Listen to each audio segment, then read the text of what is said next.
I'm on a journey trying to study human qualities that reflect God and are attractive in the eyes of heaven.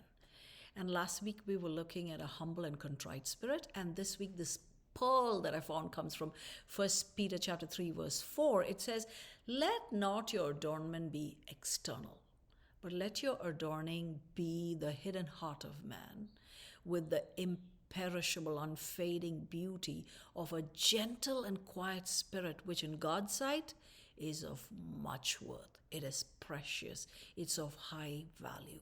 You know, there's nothing wrong with outward adornment, but it would be very tragic if it stopped there, because everything external is perishable.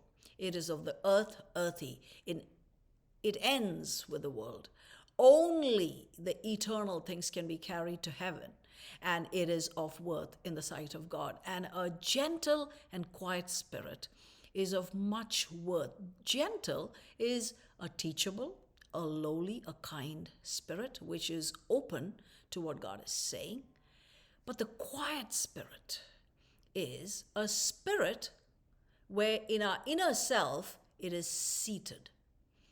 A quiet spirit is not a passive spirit, neither is it just a absence of noise. It is a spirit that is tranquil, peaceful. It is seated in the sense it cannot be easily shaken or disturbed.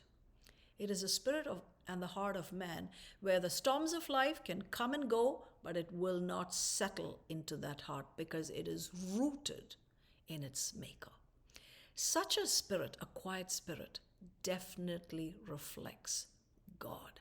And that's why it's of much worth before God. If we are wanting to become more and more like Jesus, we need to take on and start to learn how to carry a quiet spirit that is not disturbed, that is not shaken, that can stay seated even in the eye of the storm, knowing that we serve a maker who is able.